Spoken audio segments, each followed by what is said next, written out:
How's everyone doing? Welcome to the final episode of After the After Hours with your boy TraderPrad. The final day of this week is tomorrow going to be a free fall Friday. Now get ready for tomorrow. Powell going on the microphone. Powell going on the microphone again. Get ready for tomorrow. So I do have a watch list ready, but if you guys are ready, hit that like and subscribe.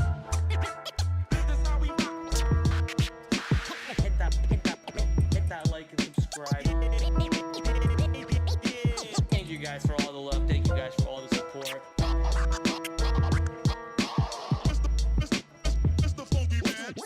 This is your boy TraderPrad. TraderPrad.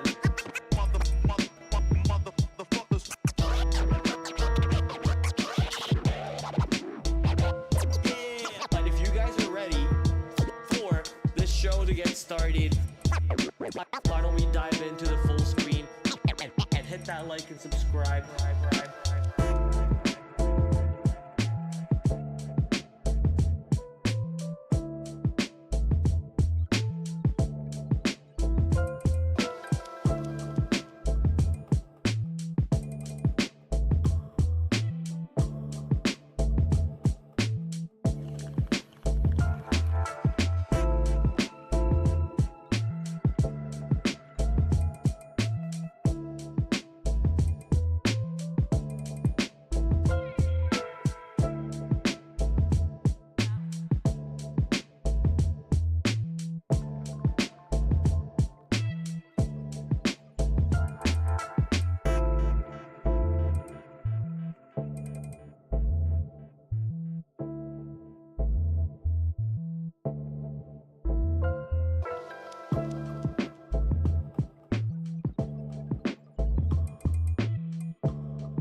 where are we? Just running a little late. Let me turn the music down and fix the camera, fix the lights, fix the camera lights, camera action, and we're here, ladies and gentlemen. We're here. I'm a little late. I'm sorry. I apologize. 5 minutes late. Okay, calm down, chat.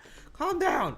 But we're here, locked and loaded, ready to talk stonks, baby. Today was a little boring. Let's be honest, right? I guess I shouldn't say boring, because when it was fun, I'm also complaining, and when it's boring, I'm also complaining. No, it wasn't boring. It was very choppy, very sideways. Wasn't really a lot of action to participate in. But if your game was on top, right? If you were on top of the game today, you probably ended up making a couple buck or two, right? There were some stocks moving around. For example, Google was really weak today. Meta was really weak today. But then the other Magnificent Seven stocks, they were all trading at the higher end of their ranges, right? Near closer to the Wednesday's highs and so on. The market's also trading closer to the Wednesday's highs.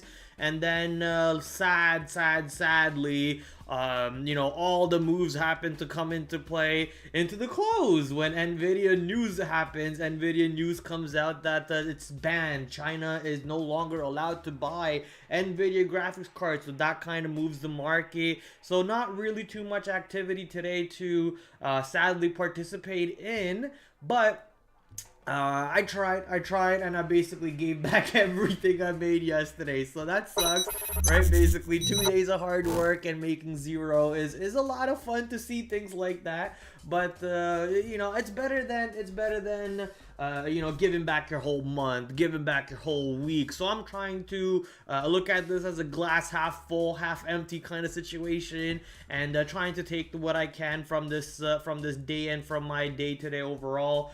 You know, move on from it, not completely move on, like, you know, wipe the day out of my memory, Men in Black weapon, Men in Black memory wipe pen, but overall move on from it, meaning, you know, learn the lessons we need to from the day today, and then come back tomorrow looking to attack on the market again. Apparently this week is a short week, which I didn't know about it, which means Friday is a day off on the market, so possibly tomorrow's stream is the final stream of the week. If so, I'll let you guys know tomorrow. But yeah, Friday apparently a holiday. Wednesday, Thursday, the final days of the market. So we only have 2 more days left to basically make the money, right? Make the money, have another green closing week. So we've been on a little bit of a heater at the moment, or I should say I've been on a little bit of a heater, having, you know, back-to-back green weeks so far, and I'm looking to have a 3rd green week. So right now we're at a flat. Nice break-even week. Let's see if we can get back to positive the way I was yesterday. Quickly show you guys my trades on the day. Wasn't much to really show you. Like I said, if you were able to find a couple stocks that were weak, for example, Google and Meta were weak, so if you were shorting them today, you ended up making some money. But if you were looking for other stocks out there, they were a little tricky to play with. Here's CVX, quick little scalp short on CVX over there. Meta taking a nice little short scalp, but then giving it right back later on, trying to see if there was a second leg over there on Meta. And last but not least, here's a GM, a little bit of a news move. Market actually moves back and forth with the tariff news again. EU comes out and says that the negotiations are actually not working out as intended, and tariffs might kick back in. So that catalyst kind of moved the market back down, and I figured, hey, potential downside to GM. But after that move, you can see how it didn't really do too much. So I did take a tiny loss. I think I lost like 2 cents per share on this trade overall, but not too significant. I mean, it's moving on. Just the tiny flat break-even loss on that one. Here is where most of my losses come from today. MURA, a small cap name that you could say I overtraded this area a little bit. This wasn't even, you know, my setup. This wasn't even any of my back tested patterns to trade off of. I basically you know, kind of tape read, you could say, and got too infatuated with the stock over here. A couple attempts was you know, warranted, I guess, in my opinion. A shot over here and maybe a shot over there for the short side, but after it held the VWAP the way it did, also the pre-market highs just keeps on bouncing from pre-market highs. That should have been you know, me backing off from looking for the short. So the news was that they're going to stop making a drug that they have been making for a long time. It's one of the more recent IPOs, and you know, I figured, hey, if they're gonna stop making a drug that they have been making and try to look for a pivot from there, shouldn't this be a bad news? Like, why are we popping up the way we did? But very, very bullish to the upside, and keeps on rocking north, rocking north. Every single sell opportunity gets bought right back up, and I got beat up a little bit over here. And then I figured, okay, if the shorts are wrong, let me look for the long instead. And I did manage to find a long spot. Started here, added, and then no follow through at all. So taking that loss on that long over there, taking another quick loss on this long over here as the stock does move into VWAP and looks like it's getting ready for a move back above VWAP to a high a day, and then a potential breakthrough high a day later on. This is a setup that I have seen happen multiple times, right? The stock is stronger above its day open, strong above its pre-market highs. It pulls back to VWAP, it holds VWAP, and then it goes back into the day high, and then it breaks the day high for an insane short squeeze. Sadly, didn't end up playing out the way I wanted to, taking a 5-cent loss on this. This one's not really as big of a deal as this one, because over here I'm taking 5-10 cent loss like 12 million times. So those paper cuts start to add up very, very quickly. This one was a little bit of a loss too, and for good size also. So this one hurt, this one hurt, this one not so much. This one hurt because after getting beat up on MURA the way I did, and the tariff news coming in, I figured, you know, tariffs can't be good for Apple, right? If we are worried about Apple, if we are worried about tariffs, it can't be good news for Apple. So I figured, you know, let's pull up Apple and see how this one trades. And I noticed how Apple was creating this little sell-off box, not a sell-off box, but basically a range. If you just go to the 1 minute also, you can see how that range was forming on the 1 minute right here. So this is the pre-market range. And then right below yesterday's low, we kind of pop into it, sell off, and then pop again. And you can see how sellers are piling in just before yesterday's low. So I figured, okay, if there is seller here, I should be able to get short and then risk the break of that high. But then I basically, you know, as that high moved, I started moving my order higher and higher and higher and higher, trying to get lucky so I don't get stopped out and the stock immediately drops back to the downside. But no, I ended up being unlucky. It moves higher, and then it looks like it wants to go back down. So I punch back in for small size, looking to add back again down over here. But immediately that little drop gets pushed right back up as the market goes back higher too. So this one hurt a bit. And then MURA, these were my main losses on the day today. The rest of them were losses too, but just basically paper cuts, and then some small tiny winners. I could have had a smaller loss day today if I had taken my profits on META down over here instead of you know, holding a couple shares all the way back to break even. But you know, it's okay. I tried to see if I could get a variance out of it. Meta was clearly weak. I missed my short up here on Meta. I should have picked up some shares in this area. Clearly weak yesterday, clearly weak today. And looks like that whole court case idea that Meta is dealing with at the moment. I'm pretty sure Zuckerberg's dealing with some sort of a court case at the moment. So because of that, Meta has been, you know, getting beat up quite a bit. Potentially a word to keep an eye on, as what seems to be the weakness is pouring back in for the semiconductor names. So that's basically the watch list for tomorrow. I just showed you guys the charts for tonight, or my trades from today. Looks like these guys didn't update their tweets, surprisingly enough. Usually they tweet by now. But no tweet yet from my boys over at Centerpoint. I guess they're sleeping today. They haven't woken up yet. But you know, we can create our watch list without them, or we can check back again later on to see if they updated. For now, let's start with, you know, mainly checking with what we got on the earnings board. Ooh, UAL actually posted something very interesting. Which we'll take a look at in a second. Do we care about any banks in the pre-market from today? I'm not sure. I think we got, ASML is a big name over there. Maybe any other big names that show up with some volume. We'll obviously take a look at it. I'm so glad earnings season's back, baby. So let's start with UAL. I know UAL popped quite a bit on after reporting their earnings. They also had a fancy way of reporting earnings, which I really appreciated from them.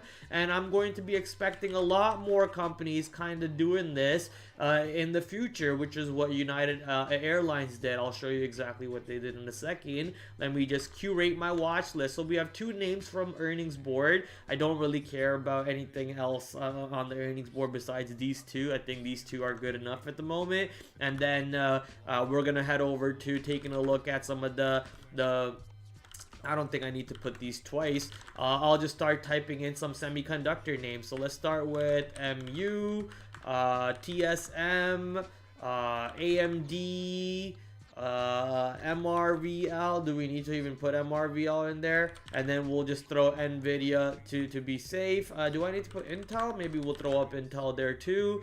I know Intel and TSM were having some sort of a conversation, so we'll start with that order. And then now SMH or SOXX, either, no, is it SOXX? Yeah, there you go, which is the big ETF, but I think I'm just gonna chart SOXL for myself and then SOXX. Okay. NVIDIA, so we got that. Now, do I actually go ahead and take a look at any of the banks that reported recently? I mean, I guess we could start with taking a look at how they did on the daily chart. Let me turn off one of my indicators that I use to help me with creating my stops. So let's start with JPM that reported recently. That looks like it's struggling around the Wednesday's highs and then getting ready to pull back down.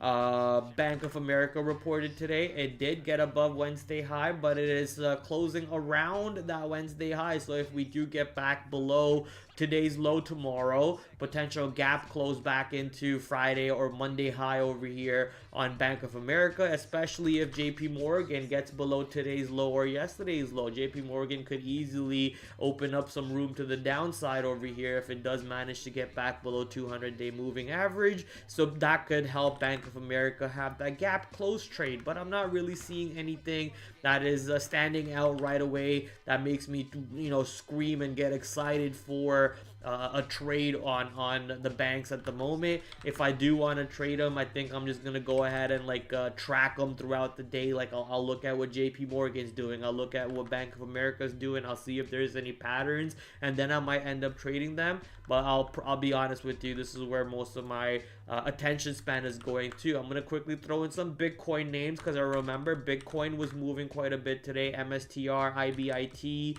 Coinbase. Does Robinhood belong as a Bitcoin name? Not really, but no, I'm gonna skip past that. Palantir, can't forget Palantir for tomorrow. SMCI is dying. I was a little superstitious for a little while, and I used to put Palantir and SMCI right next to each other on my watch list, but I'm going to stop doing that now. So Palantir, watch me have my biggest red day tomorrow. Palantir is, doing some fancy stuff at the moment, so we'll put that on the watch. Netflix, I believe, is reporting earnings very soon, along with TSM. So Netflix, TSM on Thursday, and they've been making some sort of a move recently. I think they announced that they're going to be looking into expanding and growing their business. I told you guys yesterday the UFC catalyst that might play out in the near future. So lots of bullish sentiment for Netflix overall. And Black Mirror, if you guys seen Black Mirror latest season, it's not bad. I only watched 3 episodes so far, so don't spoil it for me. But it's not bad at all. I've been a big fan of Black Mirror, so I'm so happy that it actually came out. All the pundits online noted today's market was very light volume. Let's go check it out. Yes, that is very obviously telling right there. I mean, based on how much volume the market was doing recently, a drop in volume makes sense. But it's important to see, again, do we reclaim that Wednesday high on the market or not? today looked like we had quite a bit of a weak catalyst or news headlines coming across the board, and then this NVIDIA news is not particularly bullish by any means, so this one's going to drag the market back to the downside. NVIDIA is probably taking a $5.5 billion hit by not being able to sell to China. But here's my theory.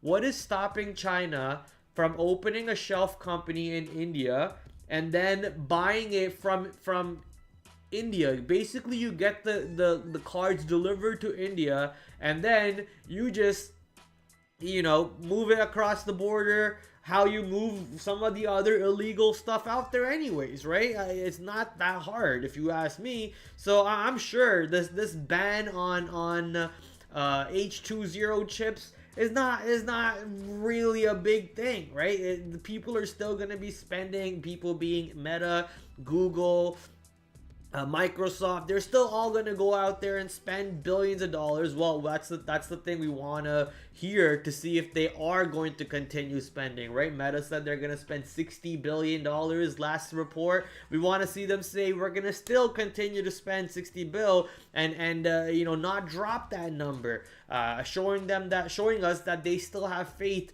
in AI and spending into AI, and the current market environment is not making them hold on to their cash and be oh, my precious with their cash, right? They're willing to spend that cash even with the current market and the possible recession talks and so on.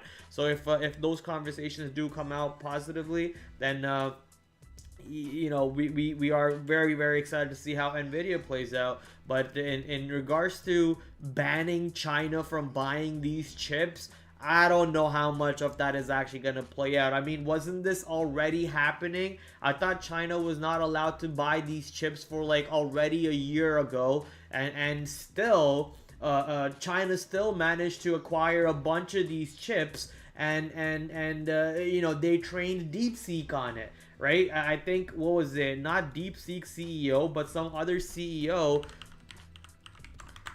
some Chinese dude on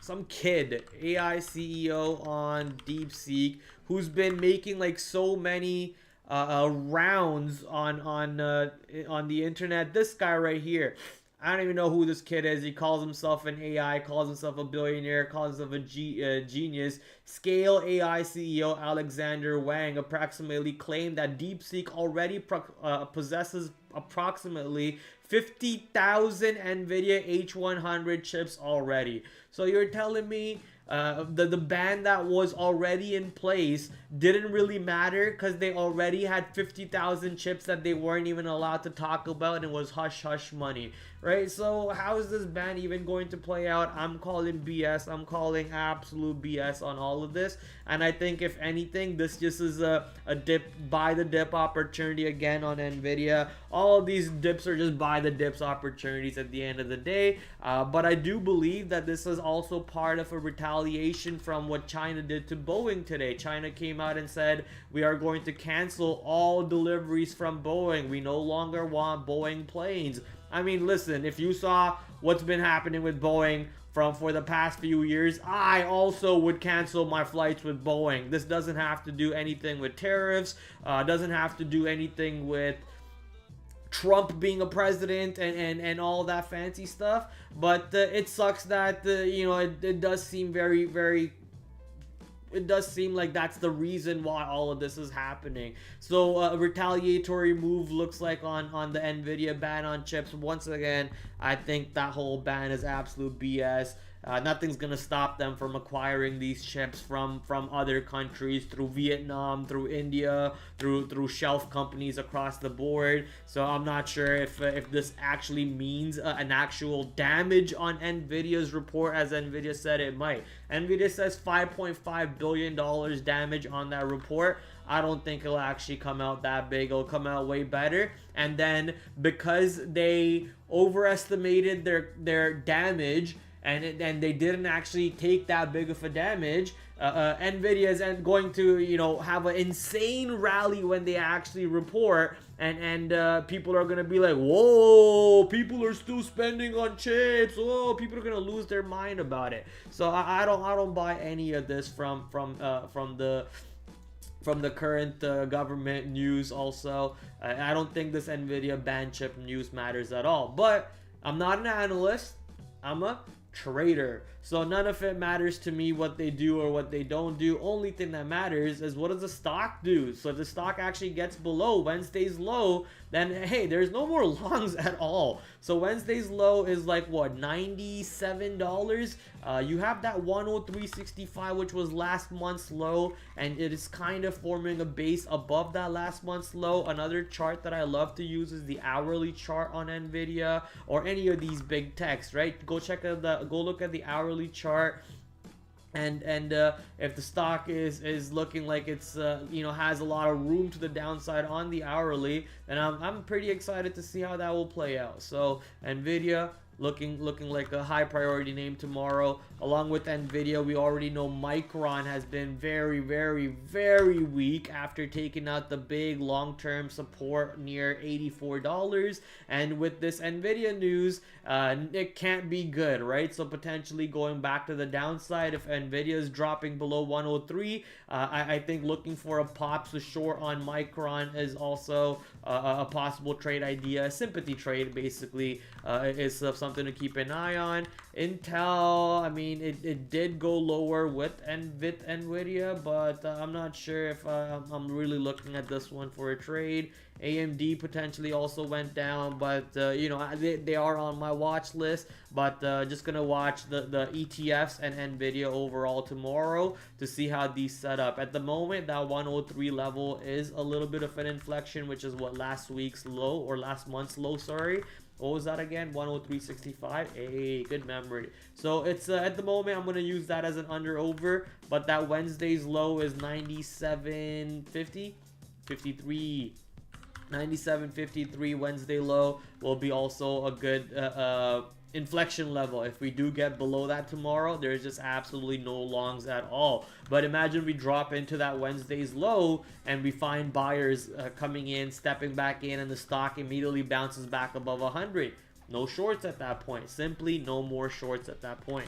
Bitcoin did take a little bit of damage today. I shouldn't say damage, I guess, but you know, it tried to go up and completely reversed that move. So basically had a perfect inside day on Bitcoin from yesterday's high to yesterday's low. Really? Wow. You know, had a pretty much an inside day on Bitcoin over here, and not much really. Volumes low too, but that move overall kind of took MicroStrategy, also an inside day, but kind of gave you good short opportunities on MicroStrategy or even IBIT. If you're watching IBIT, which I usually have on my screen all day, you look at that beautiful move. There's a straight move to the downside, so always worth keeping an eye on. I didn't really prepare for these names yesterday, so I didn't trade them at all. All I did was sit there and watch these move. There were some patterns to trade off of, right? You got that nice low a day breakdown at 130 with the nice increase in volume too. That could have given you very tight risk to reward. You're risking about 25 cents and you end up getting way more than 25 cents going into the end of the day. So opportunities were there. I just didn't choose to trade them, sadly. The title made me pop in. I was not aware of this. Look at NVDA taking a hit too. Yes, we were just talking about it. So without the title, you wouldn't have come in. I thought you loved watching me. Okay, I see how it is, Momo. Nope, ban Momo. I'm banning Momo now. Bye, Momo. Say goodbye. I'm joking. Yeah, AMD taking a hit along with a bunch of other semiconductors too. But like I said, sympathy trade. You know, this stock is not going to be doing something secular and special away from whatever NVIDIA is doing, in my opinion. So whatever NVIDIA is doing, you can potentially bleed those ideas onto AMD and onto Micron and its competitors like TSM and so on. TSM taking a little bit of a dive in the after hours. I can't wait for China to say, you know what? F you guys, we're now going to take over TSM and Taiwan. Taiwan's R now. I mean, Taiwan's already China, but they're gonna say officially Taiwan's now China, and the TSMC is now CCPC. Basically Chinese Communist Party chips, and goodbye America, because you know, there's no more production until they actually move the production facilities to America. So we'll see how that plays out at the end of the day. Oh man, this and then we also have headlines coming out, such as, where is it? Let me quickly go to my I guess I can just go to my profile. If I go to my profile, where did I tweet it? Where did I tweet it? Here we go. World War coming. So Trump on Fox: we may want countries to choose between US or China. Like, dude, you're just asking for a war at this point. Aren't you the one who was yelling at Zelensky to you know, you're creating World War III, you're playing with World War III, and then now you're basically on a news channel, the Tariff Nader, you're on the news channel going out there saying that, yeah, we might need you guys to pick USA or China. By the way, guess who said that already? Israel Adesanya training with Sean O'Malley before his fight. Oh, that's pretty cool. But you know, you might actually be playing with fire here by saying statements like that. So we'll see what ends up happening. This is just the, you know, lots of fuel to the fire at the end of the day. More volatility. VIX is going back up to the north side potentially, you know, more volatility equals always more fun for the market. So just keep an eye on it. Keep an eye on it. QQQ potentially taking a little bit of a dive in the after hours because of that NVDA conversation. Yeah, there we go. QQQ breaking right to yesterday's low after that news catalyst. So more downside potentially if we do pop and fail. Any pop and fail in this area tomorrow, I'm expecting some short opportunities to set up on the market. Shout out to your boy Trump, man.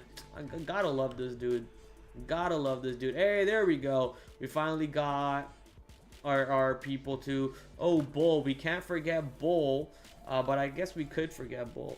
Let me just throw in some other stocks over here. We can delete Netflix because Netflix is not important until it reports earnings for me. Tesla, Meta, that's important. Google, weak again, important. We'll throw in Microsoft for fun. Apple for sure important. Amazon for sure important. Bull, B-U-L-L, this one could go a little bit higher somewhere. Yeah, right there. NVIDIA, HPE up 5% after reported Elliott investment. HPE popped up today. Okay. Oh, wow. Nice pop on the open. I did hear about this pop. One of my friends mentioned it, but I guess that pop didn't have too much follow through. If there is something that happening, we'll take a look at it. Can't forget Baba. Can't forget China. China #1, baby. Let's go check out China. Baba, PDD, Baidu, FXI. So check out Baba. I guess I could also quickly go take a look at Tiger, TIGR, near the 200-day moving average. FUTU, below the 200-day moving average, similar to almost Pinduoduo in a way. But Baba over here still above its 200-day moving average. So watch these few names to keep an eye on for the Chinese sector. Bank of America, don't care. Palantir already on the list. CrowdStrike up 3% on no specific catalyst. That's because a lot of people who are swing traders and day traders have been keeping an eye on CrowdStrike to get above this little high to get long. So we're gonna see CrowdStrike has recovered really well from that crash, from that mishap that they did. Shout out to them. I didn't think that they would recover this well. I thought their business would crumble a lot quicker and a lot further, but no, they actually ended up holding fairly well. So I guess we're now just going to throw in the market stuff, and I'll throw in just to be safe. All right, so let's start with the names that reported earnings today after hours, starting with UAL. Let's go take a look at this one. I said I'm gonna pull up a picture for UAL, so let me try to pull that bad boy up.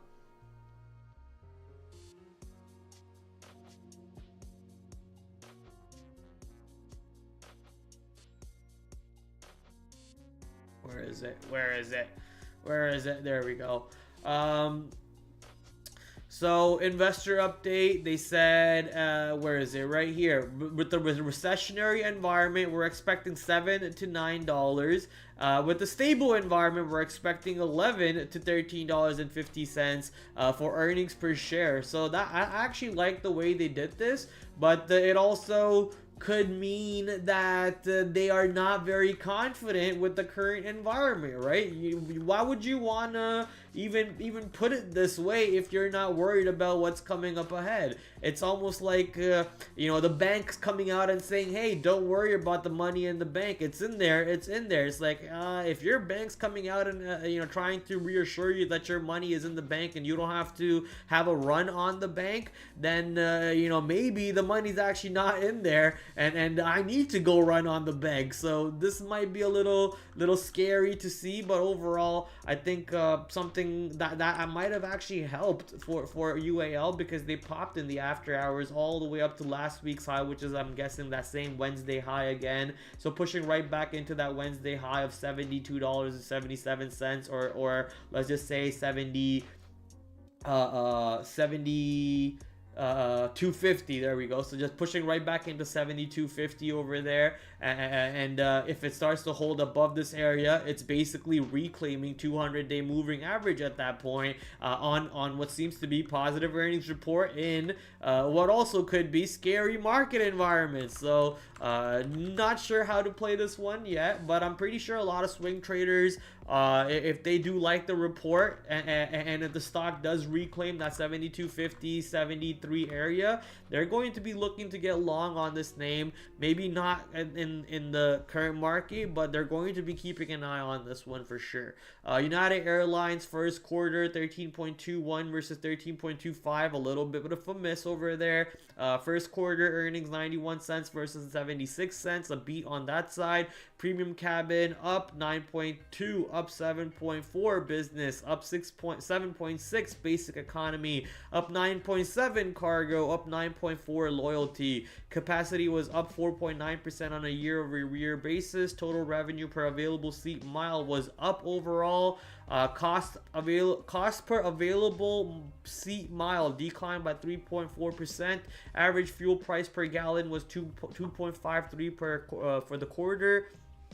Generated 3.7 billion. You guys see how they provided their outlook already. Stock was down 31% year to date, and at the time of the report up about 6.8%. So I guess all that is cool. The only thing that matters at this point is, does this name reclaim I like that. Does this name reclaim the 72.50 high? If it does not, there is no more longs for me tomorrow. I'm not going to be looking long below 72.50 at all. So you gotta show me some strength above 72.50. If not, then the closer you are to 72.50, the more I'm going to be looking for some sort of a gap close short, possibly move back into 68 or so. You know what, maybe it's not a good idea to even look for that. Decent report. I'm going to take back on the short side. I only care about the long, and I want to see the stock above 72.50. Decent report. Only care to play long and want to see the name above 72.50 to get long. If stock dips into if stock dips for a gap close, could also keep an eye down there.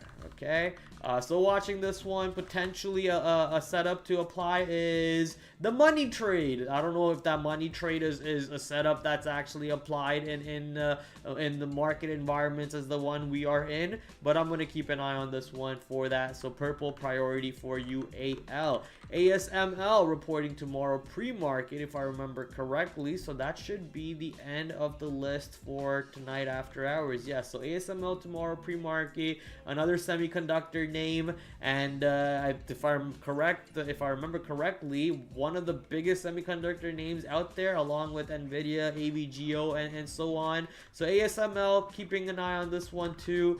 Pre-market earnings report, and then you had the NVIDIA shake up the market, also giving it some move overall. So yeah, keep an eye on this one pre-market. Micron. I talked about this already. I think a pop into 70 and a failure around 70 would be the easiest short on this name. But overall sympathy trade, I'm not even sure we get a pop to 70 if NVIDIA just keeps on selling tomorrow in pre-market and keeps on selling tomorrow in intraday and so on. So if that happens, you might not even get a pop to 70. So you might have to revamp your levels and see how that one plays out.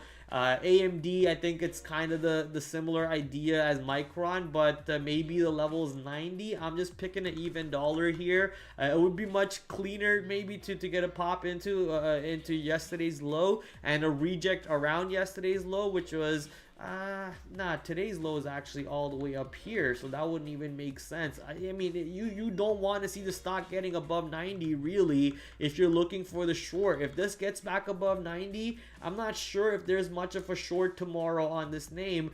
There might be later on, but I'm not sure there's much of a short on this name tomorrow, so I'll not even care about it. You guys know how much I hate day trading AMD because of my personal bias on that name. So if I do trade it, or if I do trade a semiconductor name, most likely it's just going to be NVIDIA. Marvell's actually kind of standing out to me. If you look at how MRVL's 3 days low in a row was kind of the same price. So you got this day, this day, this day, all the 3 days low, kind of around $51.50. And then in the after hours, we drop right into that low and create another range again. So getting below that $51 area potentially opens up some room to the downside. But yeah. I'm not sure if it's worth keeping an eye on so many semiconductor names and trading them all. Just pick an ETF if they all are doing the same thing and enjoy the ride, right? Go long SOXX or go short SOXL if you're short biased. Flip what I just said if you're long biased, and make sure that you're watching the stock that's going to be the dictator of them all. It is NVIDIA. Okay. Going down from the semiconductor names, quickly go take a look at BULL going down. Looks like it kind of did what we were expecting from it, exactly at 1 o'clock also, or a little bit after 1 o'clock, but a very, very illiquid name, so choppy. Not sure I'm gonna even keep an eye out for it. Volume dying down. So just a garbage name really to keep an eye on, in my opinion. Horrible stock. MSTR, Bitcoin, always watching Bitcoin relatives, if that's the right way to put it. Bitcoin trades. So MSTR surprisingly holding very well near the 200-day moving average. So shout out to Dieter, shout out to Angry Buddha, and all you MSTR lovers and Michael Saylor lovers. But you guys know my opinion. I think this one's gonna come down eventually, and when it does, I don't want to be the one to say I told you so, but I know you guys are going to be the one to say I told you so if it does go back in this area. I could see it happening, right? If Bitcoin does get back above 100K, why is MicroStrategy not going back into 500, into who knows, maybe even 1,000, and then your idiot CEO dilutes your company by another 100% so he can buy Bitcoin, calls it the infinite money glitch, and you're gonna be okay with it. You're gonna be okay with getting diluted 100% because he can buy Bitcoin better than you can. I don't know, man. You guys are just a cult. You guys are crazy. It's basically GME, if you ask me, right? Basically GME 2.0, but I got no beef. I'm just expressing my opinion. If the trade is there, take advantage of it, right? If Bitcoin goes back into 200K, MicroStrategy is breaking this range and it's rallying. The way it's holding the 200-day moving average, it is going to get back into this area if Bitcoin is getting back above 100K. So you want to be very careful. Don't forget Mara. I mean, these names are not really too important for me when it comes to trading cryptocurrency instruments. I think IBIT, Coinbase, MSTR, and I guess Robinhood is kind of the extra sprinkle on the is that how you see it? Icing on the cake, sprinkles on the ice cream. I have enough names already on my basket for the cryptocurrency attack that I want to take. So if if Bitcoin currently having an inside day, if that 3-day 4-day low breaks down and we push back into 78k, you know what I'm doing. And if Bitcoin actually gets back above 80k and back into the these crazy territories, you also know what I'm doing with that at that point. Palantir, that looks like a potential breakout above $99 very soon, but given the market environment today in the after hours, I'm not sure we see 99 breaking tomorrow. I mean, Palantir was still very strong given how weak the market was going into the close, right? Market was trading into the lower end of its day, and Palantir was trading into the higher end of its day, rejected exactly at $99, which was the previous breakdown, gap down high. So getting above 99, getting above a psychological level 100, especially if the market is green, you might not want to miss out on that trade tomorrow. So I'm just gonna put this one on watch as a high priority. If market is showing strength, besides the NVDA news, and stock is able to reclaim 99/100 area, get the F long. So watching to see how that plays out. Hopefully Papa Tariff doesn't come in and ruin that trade for us.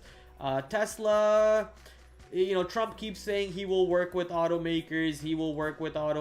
So I'm not sure if looking for a short on GM and Ford is actually a smart idea anymore. And Tesla wasn't really a stock that was getting affected by the auto tariffs and so on. So Tesla is its own thing. Honestly, it's in the Mag 7 basket still, but it's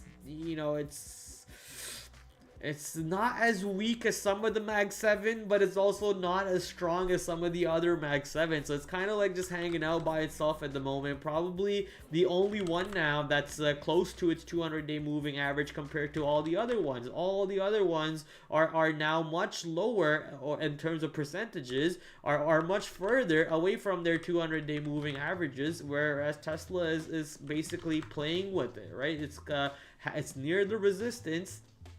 It is the resistance at the moment, but it's playing with it.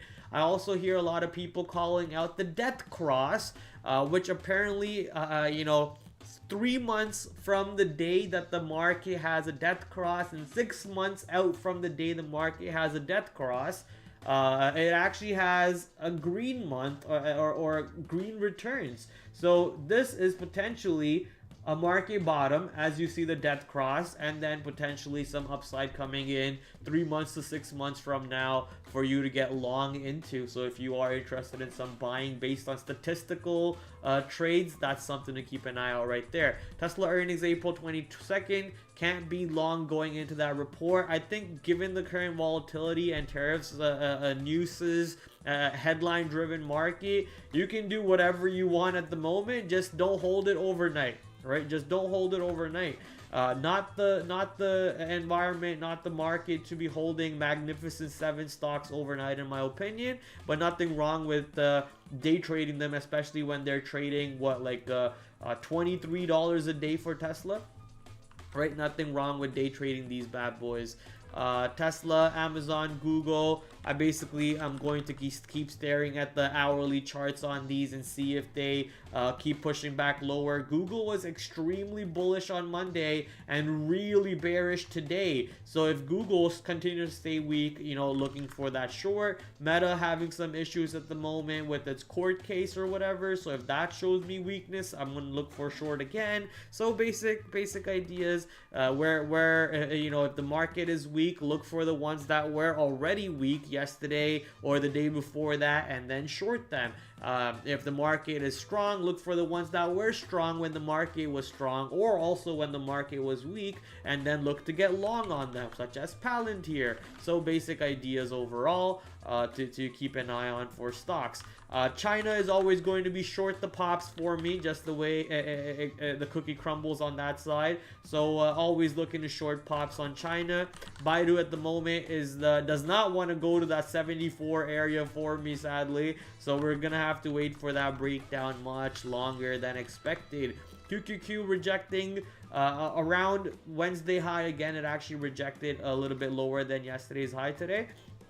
And the EU news wasn't really helpful for the market, and this NVDA news I'm not sure is going to be helpful for the market either. So for sure not expecting a retest of Wednesday's high tomorrow at all, in which case it matters how the market reacts around these two areas over here at the lows. This day's low, Friday's low, and Thursday's low. How does the market react around this area when it does push down there? Do we have weakness here around the open and sell off more, or do we actually find strength in this area and then push back into Monday's lows or even today's lows and so on? So a couple opportunities. I'm pretty sure if this area shows us weakness, then we have all of this room to party with. But if this area shows us strength and then this area shows us weakness, then you just got a lot of boxy, choppy, noisy action on the market, which is going to, probably put me to bed. So would love to see volume. I want to see our vol tomorrow.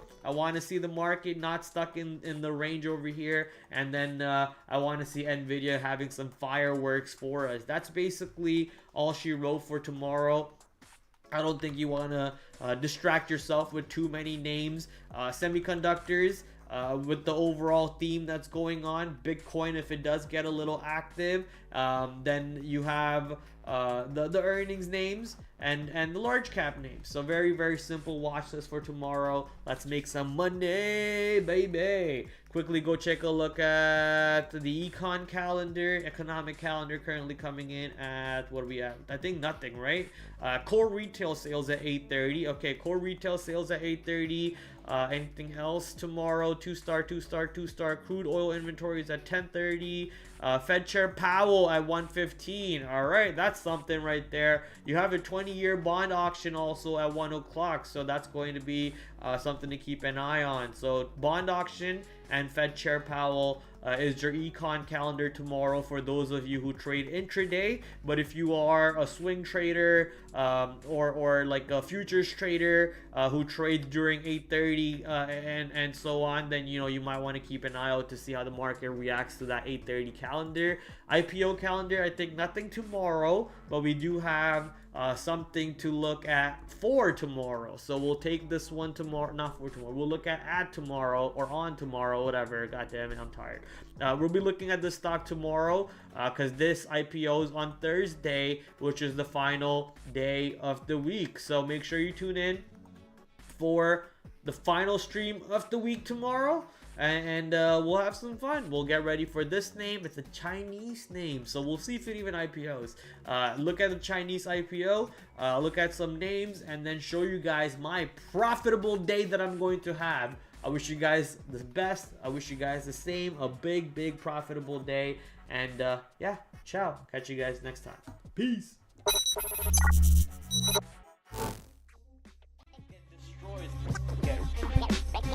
Get ready for trade off of